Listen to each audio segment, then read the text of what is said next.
देसी TV USA talk show with आयत खान। बिस्मिल्लाहिर्रहमानिर्रहीम, अस्सलाम वालेकुम जी। तमाम नाज़रीन को वेलकम कहते हैं हमारे शो पे। जी हाँ, आपकी मेज़बान आयत खान आपके साथ मौजूद हैं। टॉक शो विद आयत खान आपके साथ इस शो पे हम करते हैं ढेरों ढेर बातें, गपशप, और यकीनन बहुत सारे गेस्ट हमारे साथ इधर होते हैं जो कि हमें बताते हैं अपने लाइफ एक्सपीरियंसेस के बारे में कि उनकी ज़िंदगी कैसी गुजर रही है और वो कौन सी फील्ड से उनका ताल्लुक़ है और उन्होंने क्या क्या जो है अभी तक तजुर्बात हासिल किए हैं। उनके ज़ुबानी हम उनसे सुनते हैं। और जनाब, जैसे कि हम शो का आगाज़ करते हैं, हमेशा हमारी कोशिश होती है कि आपके साथ अच्छी अच्छी बातें शेयर करें। तो कभी कभी हमारी ज़ुबान से कुछ ऐसे अल्फाज निकल जाते हैं जो कि किसी और सुनने वाले के दिल को जो है घायल कर देते हैं और उनको कभी भी भुला नहीं पाता। तो आप कोशिश करें कि अपनी ज़ुबान से ऐसे अल्फाज ना निकालें जो किसी को बहुत ज़्यादा हर्ट करें, और अगर ऐसा हो जाए तो आप माजरत कर लें। और जैसा कि आप जानते हैं कि हम आपके साथ यहाँ पर गेस्ट लेके आते हैं, तो आज हमारे शो पे जो गेस्ट मौजूद होंगे उनका ताल्लुक़ शोबिज़ इंडस्ट्री से है। और शोबिज़ इंडस्ट्री एक ऐसी इंडस्ट्री है जिससे हमेशा लोगों को बड़ी इंस्पिरेशन रही है, यानी कि लोग बड़े मुतासर होते हैं जब कहीं बात आती है सेलिब्रिटी की। तो जब पता चलता है कि कोई सेलिब्रिटी आया है तो यकीनन लोग देखने के लिए उसको जज्बाती होते हैं, एक्साइटेड होते हैं और जानना चाहते हैं उनकी ज़िंदगी के बारे में। तो आज हमारे साथ हमारे शो पे दो अदद ऐसे ही सेलिब्रिटीज़ मौजूद होंगे जिनसे हम सुनेंगे, उनसे पूछेंगे उनकी ज़िंदगी के बारे में, उनसे पूछेंगे कि वो इस फील्ड की तरफ कैसे आए और हमारी जो जनरेशन है, हमारी जो नस्ल है, उसके लिए ये जो फील्ड है कितनी कारआमद है। जैसे कि बहुत से लोगों का ये कहना है कि करियर के पॉइंट ऑफ व्यू से या मनी के पॉइंट ऑफ व्यू से ये फील्ड बहुत बेहतर है। तो हम उनसे उनकी ज़ुबानी सुनेंगे। सबसे पहले मैं वेलकम करूंगी सरदार फैज़ान साहब को, जो कि राइटर हैं, एक्टर हैं और मॉडल भी हैं और शोबिज़ इंडस्ट्री में काफ़ी अरसे से उन्होंने कदम रखा है। उनको वेलकम कहेंगे। मैं देसी टीवी यूएसए का बहुत शुक्रगुजार हूँ और आयत खुसूसन आपका भी, आपने स्पेशल हमें इनवाइट किया। और इसके साथ हैं सोफिया अली साहिबा, जो कि एक्ट्रेस भी हैं, स्टेज पे भी उन्होंने काम किया है, बहुत सारे वीडियो सॉन्ग्स की हैं, फिल्म्स की हैं और आगे भी पाकिस्तान के मुख्तलिफ प्रोजेक्ट्स जो हैं वो आपको उनमें वो नज़र आएंगी। मैं वेलकम करती हूँ सोफिया को। सोफिया, अस्सलाम वालेकुम। कैसी हैं आप? मैं बिल्कुल ठीक हूँ जी। और जैसे कि देसी टीवी यूएसए ने हमें यहाँ पे इनवाइट किया है और हम भी आए हैं यहाँ पे अपने काम के बारे में बताने के लिए। जी फैज़ान, आपको कितना अरसा हुआ शोबिज़ इंडस्ट्री में? शोबिज़ इंडस्ट्री मैंने ज्वाइन की थी आयत, अल्लाह आपका भला करे, 3 साल हो गए मुझे। 3 साल पहले मुझे याद है मैंने शोबिज़ इंडस्ट्री ज्वाइन की एक टेलीफिल्म से, अपने करियर का मैंने आगाज़ किया। राइट, तो कैसे आपको ख्याल आया कि आपको इस फील्ड में आना चाहिए? ख्याल तो शौक तो मुझे बचपन से ही था। अच्छा। मेरे पेरेंट्स का भी ये जो था उनको भी शौक था कि मैं शोबिज़ इंडस्ट्री ज्वाइन करूं और मुझे खुद भी बहुत शौक था, लेकिन ऐसा कोई प्लेटफॉर्म नहीं मिल रहा था। और आप ये कह लें कि एक टाइम ऐसा था कि मैं मायूस हो गया था कि यार अब मैं इंडस्ट्री में नहीं जा सकूँगा। फिर मुझे एक ऑफ़र आई बोनांजा की तरफ से, इसमें फ़ैशन शो में मैंने कुछ अर्सा जो है वो एज अ मॉडल परफॉर्म किया, मुख्तलिफ जो है वो फैशन शोज़ जो है वो अटेंड किए। तो उसके बाद वहाँ से फिर मुझे जो है वो इंडस्ट्री में आने का चांस मिला। अच्छा सोफिया, आप बताइए कि आपने कैसे शोबिज़ को अपनी जो है एज एन करियर सेलेक्ट किया? देखिए, मुझे भी बचपन से शौक़ था बहुत ज़्यादा, घर में छोटे छोटे काम, ये आईने के सामने खड़ी होकर एक्टिंग करना, और सब मेरे घर वाले भी मुझे कहते थे कि आप जो है ना वो ये एक्टिंग की तरफ आ जाओ। तो फिर मैं एक जगह पे गई, वहाँ पे मुझे बंटू पी के सिंगर मिला था। अच्छा। उन्होंने मुझे कहा कि आप मेरे सॉन्ग में मॉडल आएंगी, तो मैंने कहा ज़रूर। बस वहीं से मैं आ गई। मुझे तो आपकी फैमिली में कोई इस इंडस्ट्री में है, कोई एक्टर हो, कोई मॉडल हो फैमिली में? कोई भी नहीं है, मैं ही हूँ बस। अच्छा, तो मुझे ये बताएं कि घर वालों का कैसा रिस्पांस था आप जब इस फील्ड में आई? घर वाले तो खुश थे, वो तो चाहते थे कि मैं आऊँ, और अब भी माशाल्लाह से सारी मेरी पूरी फैमिली खुश है और कोई इतराज़ नहीं है, और वो खुश होते हैं जब मैं आगे जाती हूँ, बढ़ती हूँ और दुआएं मिलती हैं। अच्छा, तो मुझे ये बताएं फैज़ान, आपके ख्याल से कि पाकिस्तान में अभी जो प्रोजेक्ट्स चल रहे हैं, जो ड्रामास चल रहे हैं, उनकी जो स्टोरी लाइन है क्या वो अच्छी है, क्या वो सूटेबल है हमारे ऑडियंस के लिए? बहुत से लोगों का ने क्रिटिसाइज़ भी किया कि आज का जो ड्रामे बन रहे हैं वो फिट नहीं है। देखिए कौन सा ऐसा शोबा जहाँ पे क्रिटिसाइज नहीं किया जाता। हर शोबे में इंसान को जो ना क्रिटिसिज्म का सामना करना पड़ता है, ये आप भी जानती हैं। लेकिन आजकल जो ड्रामास बन रहे हैं ज़्यादा रियल बेस्ड स्टोरीज पे हैं। लेकिन मैं आपको ये बताऊँ, यहाँ मैं ये कहना ज़रूरी है कि पाकिस्तान में टैलेंट की कमी नहीं है। पाकिस्तान में बहुत टैलेंट है, कमी है यहाँ पे आपके। आप ये समझ लें कि पाकिस्तान इंडस्ट्री को एक सहारे की ज़रूरत है, और वो सहारा आपका गवर्नमेंट लेवल का है। शोबिज़ इंडस्ट्री को गवर्नमेंट लेवल पर वो पजीराई नहीं मिल रही, वो रसाई नहीं मिल रही कि आपके इन्वेस्टर जो हैं वो इस इंडस्ट्री में अपना पैसा इन्वेस्ट करें, इसको आगे लेके जाएं। जैसे कि दूसरे ममालिक में, हमारे पड़ोस में आपको जानती हैं कि कैसा उनकी जो शोबिज़ इंडस्ट्री है उसने एक मुल्क को उठाया हुआ है। उनकी इंडस्ट्री जो है, शोबिज़ की जो इंडस्ट्री, उन्होंने अपने पूरे मुल्क को उठाया हुआ है। उस बिहाफ को जो है ना वो डॉलरों में उनकी इन्वेस्टमेंट है। तो मैं ये समझता हूँ कि पाकिस्तान में भी इस इंडस्ट्री को गवर्नमेंट लेवल पर जो है वो जो है इस पे इन्वेस्ट करना चाहिए, इन्वेस्टर्स को आगे आना चाहिए और टैलेंट को प्रमोट करना चाहिए। बिल्कुल ऐसा ही है। अच्छा, मुझे वैसे अफसोस के साथ ही कहना पड़ रहा है कि हमारी जो शोबिज़ की इंडस्ट्री है उसमें जो ज़्यादातर हमारा जो न्यू टैलेंट आता है उनका एजुकेशन की तरफ फोकस नहीं होता। बहुत सारे ऐसे लोग हैं जिनकी तालीम ही इतनी मुनासिब नहीं होती कि वो जो है बात कर सकें या इस फील्ड में आगे बढ़ सकें। आप क्या समझते हैं कि इस फील्ड में आने के लिए तालीम का होना कितना ज़रूरी है? तालीम का होना तो वैसे ही बहुत ज़रूरी है, हर इंसान के लिए तालीम का होना ज़रूरी है, लेकिन शोबिज़ इंडस्ट्री में भी तालीम का होना बहुत ज़रूरी है। आपको मैं यहाँ ये कहना ज़रूर चाहूँगा कि तालीम इंसान को एक इंसान बनाती है, ठीक है, एक तहज़ीब सिखाती है, एक माशरे में जीने का जो है वो तरीका सिखाती है।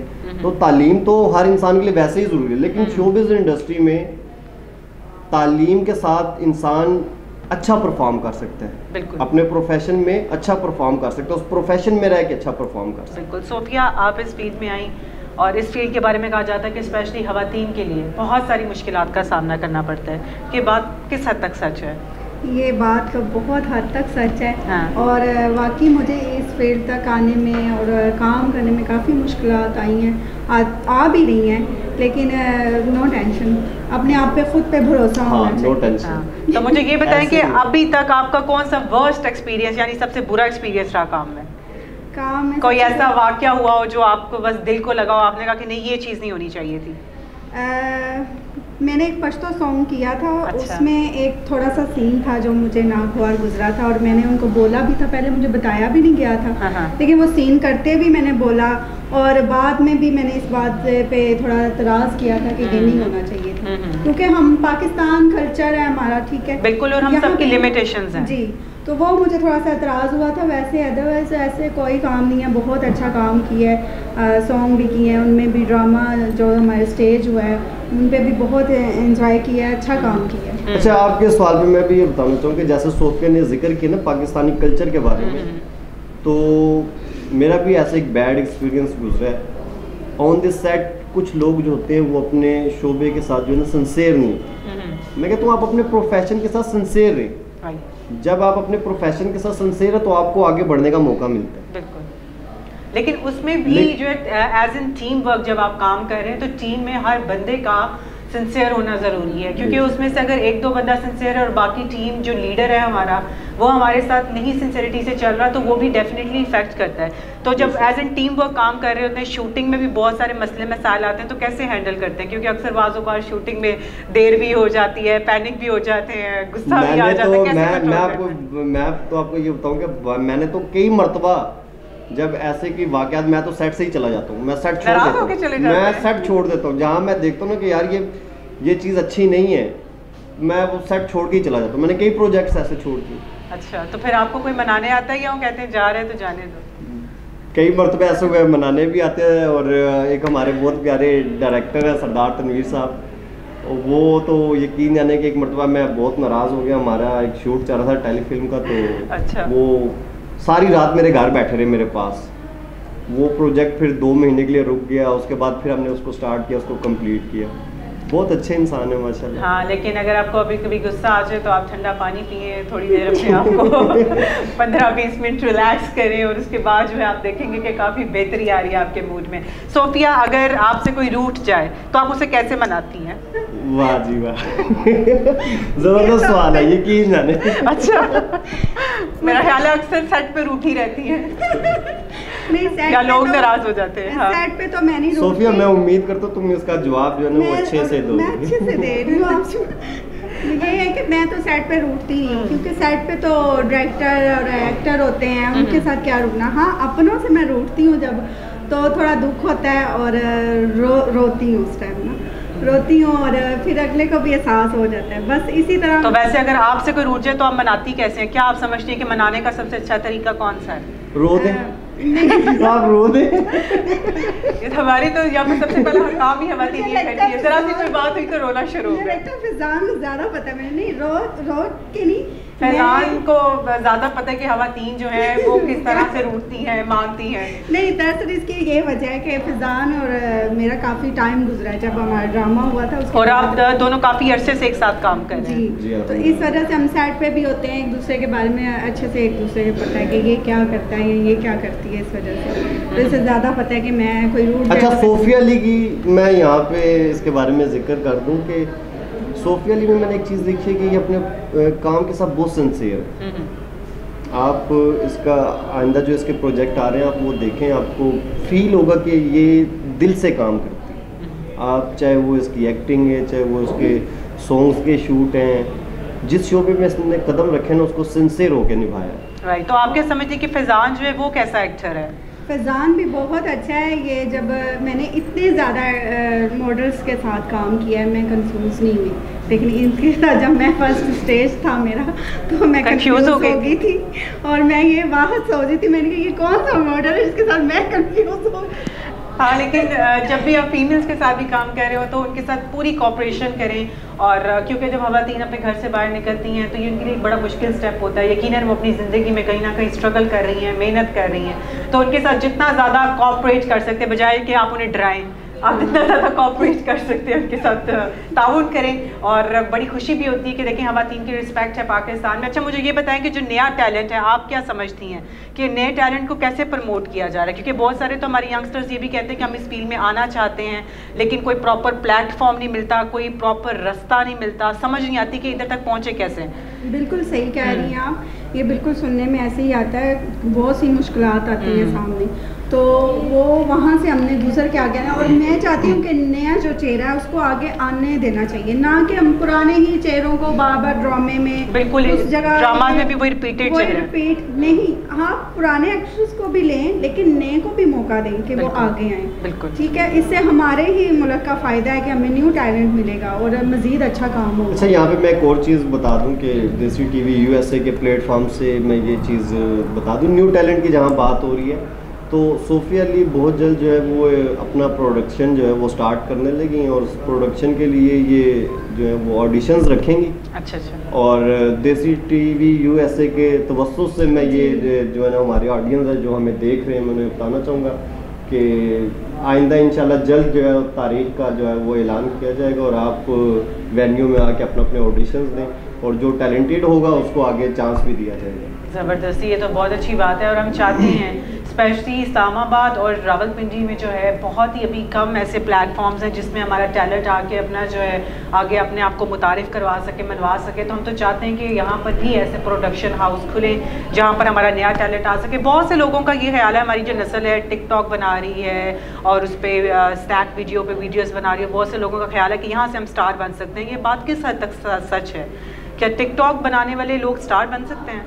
अच्छा, मैं आपको बताऊं कि रियलिटी में और एज आप जब टिकटॉक में परफॉर्म करते हैं, टिकटॉक आप देखें उसमें आपने सिर्फ लिपसिंग करनी है और आपने अपने एक्सप्रेशंस देने हैं। जब आप अपनी वॉइस में एक्टिंग करते हैं ना उसमें और टिकटॉक की जो वीडियोस होती है उसमें ज़मीन आसमान का फ़र्क है, वो आपको एक्टर नहीं बनाती। राइट। आप जब जिसे कहते हैं कि प्रोफेशनल इस लाइफ में आते हैं, इस इंडस्ट्री में आप कदम रखते हैं, उसमें और टिकटॉक में ज़मीन आसमान। टिकटॉक में क्या आप 20 मिनट में एक वीडियो बना लेते हैं, लेकिन आपने अगर 20 मिनट का एक सीन रिकॉर्ड करना उसमें आपका घंटा लग जाता है। बिल्कुल ऐसा। सारा दिन हमें लग जाता है एक सीन में, अगर आपको वो सीन फांसे तो पूरा पूरा दिन लग जाता है। लेकिन आपके ख्याल से कि अब जो हमारी जनरेशन है वो स्क्रीन के फोकस की बजाय एप्स पे ज़्यादा फोकस करे। अच्छा, मैं बताऊँ कि ये आप ना इस स्नैक वीडियो या टिकटॉक है या लाइक ऐसे जो भी ऐप्स हैं, उसके थ्रू आप अपने आप को प्रमोट कर सकते हैं।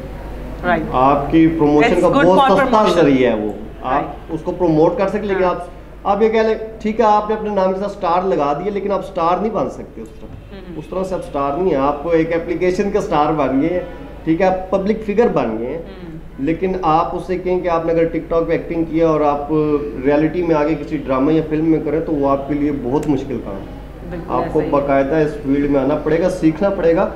यहाँ ऐसे ऐसे लोग हैं जो मेरे जैसे जो 8-8 10-10 साल से इस फील्ड में काम कर रहे हैं और आज भी स्टूडेंट हैं, सीख रहे हैं। हर रोज़ कुछ ना कुछ नया सीखने को मिलता है। बिल्कुल, और सीखने का अमल तो हमारी ज़िंदगी में हमारे जीने तक चलता है। हम जितना सीख सकते हैं हमें अपने बड़ों से सीखना चाहिए। सीनियर्स हमें लाजमी कुछ ना कुछ सिखाते हैं और हर इंसान का अपना एक एक्सपीरियंस होता है। सोफिया, जैसे कि इस फील्ड में ख़वातीन के लिए बड़ी मुश्किलात होती हैं, मुझे ये बताएं कि जो लड़कियां इस फील्ड में हैं या इस तरफ आ रही हैं, उनके लिए आप क्या टिप्स देना चाहेंगी, क्या मैसेज देना चाहेंगी कि उन्हें किन किन चीज़ों का ख्याल करना चाहिए? मैं उनको यही कहूँगी कि आप जब आते हैं, अगर आप कोई काम करते हैं तो प्लीज़ सेट पे भी अपने काम से काम रखें, किसी से फजूल बात ना करें। हाँ, आपको कोई गलत गाइड करता है, आपके भी माइंड में ऐसा होना चाहिए कि आपको ये बात बुरी लग रही है, ये अच्छी है, तो इंसान को खुद भी थोड़ा एहतियात करनी चाहिए। बाकी मुश्किलात काफ़ी आती हैं, लेकिन इंसान को खुद पे एक यकीन और भरोसा करना चाहिए, अच्छे और बुरे की समझ होनी चाहिए। अच्छा आयत, मैं यहाँ पे आपको एक चीज़ बता दूँ कि सोफिया भी मेरी इस बात की तायद करेगी, आप भी मेरी इस बात की तायद करेंगे, क्योंकि आप दोनों खुद एक टीवी से शोबिज़ से रिलेटेड पर्सन हैं।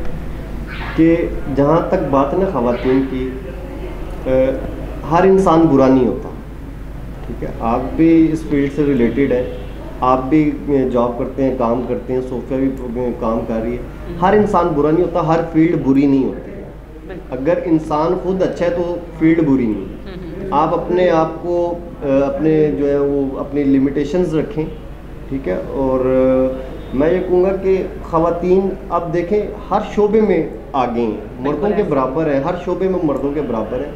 तो ये बहुत पुरानी जहनियत हो गई है कि आप ख़वातीन के पाँव में बेड़ियाँ डाल सकते हैं, उन्हें किसी फील्ड में जाने से रोक सकते हैं। ये कि ख़वातीन को अपनी जो है वो रिस्पेक्ट और इज़्ज़त को जो है वो मद्देनज़र रखते हुए किसी भी फील्ड में, चाहे वो शोबिज़ है, आप में अगर इतनी एबिलिटी है आप आएँ करें, और उनको रोकना नहीं चाहिए। बिल्कुल ऐसा ही, और सेल्फ रिस्पेक्ट सबसे बड़ी चीज़ है। जहाँ पर आपकी इज्जत ना हो उधर आप काम ना ही करें, क्योंकि इज्जत जो है सबसे ज़रूरी अमल है। अच्छा, मुझे ये बताइए फैज़ान, जैसे कि इस फील्ड में बारे में कहा जाता है इसमें अपने आप को बड़ा मेंटेन करना पड़ता है, बड़ा लुक आफ्टर करना पड़ता है, तो लड़के जो है वो अपने आप को किस तरह से मेंटेन रख सकते हैं? कि मुझे लगता है कि लड़कों को मेंटेनेंस की ज़्यादा ज़रूरत है। मैं यहाँ पे एक चीज़ बता दूँ कि लड़कियों जैसी मेंटेनेंस तो लड़के जो है वो उनको ज़रूरत नहीं होती, जैसी लड़कियों को मेंटेनेंस होती है। लड़कियों को अपने मेकअप की, अपने कपड़ों की, और लड़कों को, हाँ, लड़कों को ऐसे जो है वो शौक। अच्छा, सबसे ज़्यादा जब एक हेयर स्टाइल की बात की जाए, सबसे ज़्यादा जो मसला आ रहा है वो गंजेपन का है।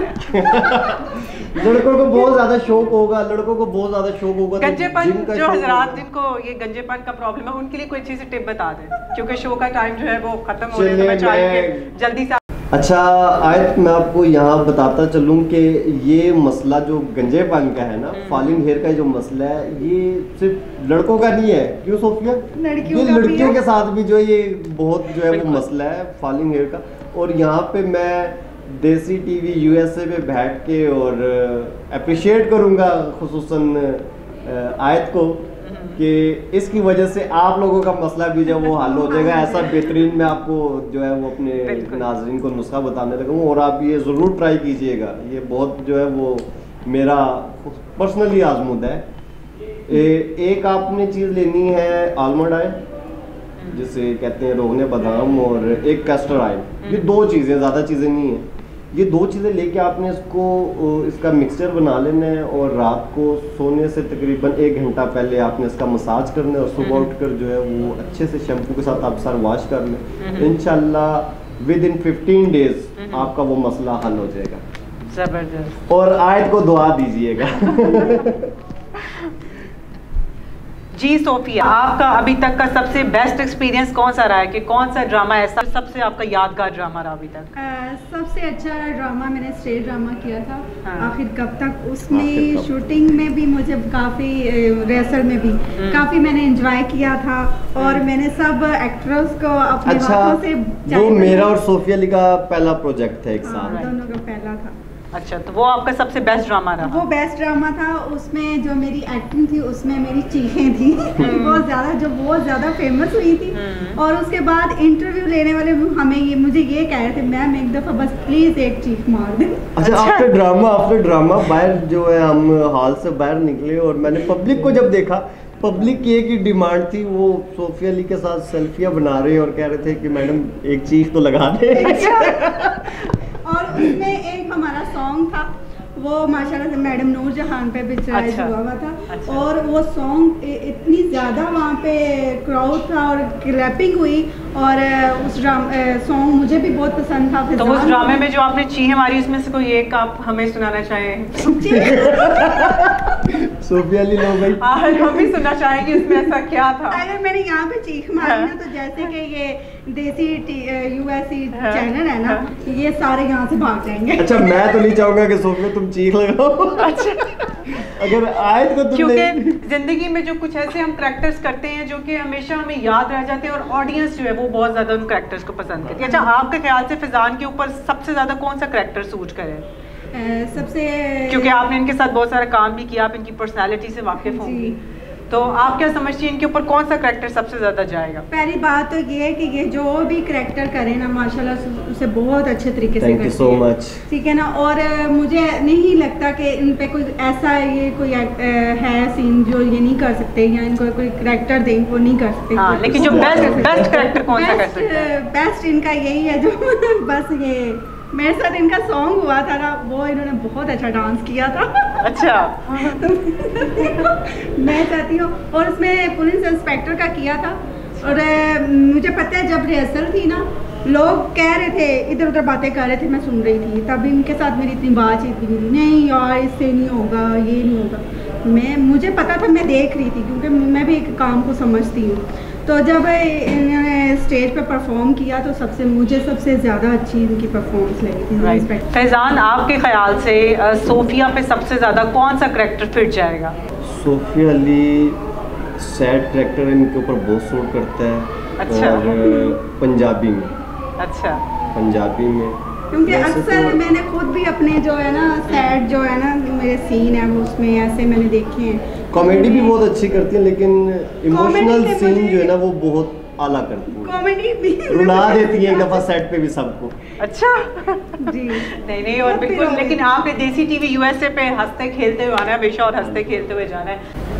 जी सोफिया, आप माशाल्लाह से प्रोडक्शन की तरफ आ रही हैं, डायरेक्शन की तरफ आ रही हैं, क्या बेहतर चेंजेस लेके आएंगी? मैं चेंजेस ये लेके आऊँगी कि जैसे कि आजकल की हमारे माशरे में जो कुछ हो रहा है वो मैं लोगों को दिखाना चाहूँगी, और दूसरा कि मैं नए चेहरे वो आगे लेके आना चाहती हूँ, और इसके साथ मेरे साथ देंगे फैज़ान। ज़बरदस्त। रियलिटी बेस पे ये प्रोडक्शन होगा। हमारे माशरे में जो वाक़यात होते हैं उनको हम हाईलाइट करेंगे, रियल स्टोरीज को हाईलाइट करेंगे। और बिल्कुल, ये बड़ी अच्छी बात है कि रियल स्टोरीज के ज़रिए जो है आप अवेयरनेस लेके आना चाहते हैं। आपसे शो से इजाज़त लेने का टाइम आ गया। मैं चाहूँगी कि हमारे नाजरीन को आपको अच्छा सा पैगाम देना चाहें तो। यहाँ पे मैं अपने नाज़रीन से ये कहना चाहूँगा, जैसे कि कोरोना वायरस की थर्ड वेव चल रही है, इसमें आप अपना और अपने प्यारों का ख्याल रखें, एहतियात करें, गैदरिंग में जाने से एहतियात करें, मास्क और सैनिटाइजर्स का यूज़ करें, और खुश रहें, खुशियाँ बांटें, दूसरों को भी खुश रखें और ख़ुद भी खुश रहें। बिल्कुल, ये बेहद ज़रूरी है। सोफिया, आप क्या मैसेज देना चाहेंगी?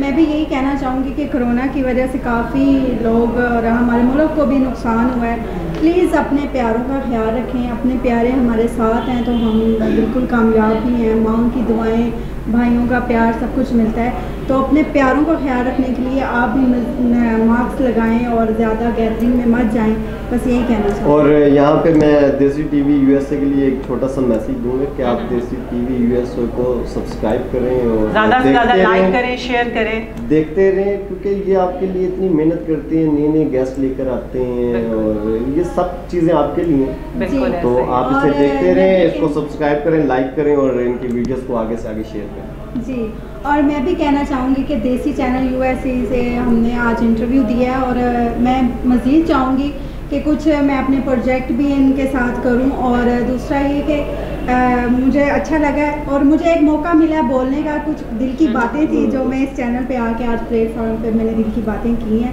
और बहुत बहुत शुक्रिया।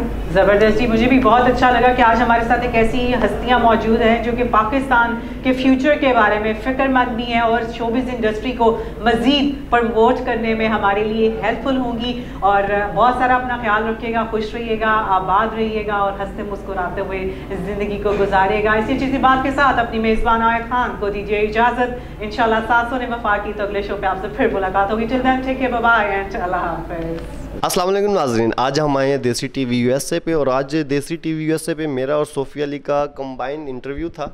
और आपने हमारा ये इंटरव्यू देखना है और देसी टीवी यूएसए को सब्सक्राइब करना, लाइक करना और इनकी वीडियोस को ज़्यादा से ज़्यादा शेयर करना है, क्योंकि देसी टीवी यूएसए आपके लिए लाता है रंगारंग प्रोग्राम और बहुत से सेलिब्रिटी से मिलने का मौका, उनको देखने का मौका जिन्हें आप देखना चाहते हैं, उनकी बातें सुनना चाहते हैं।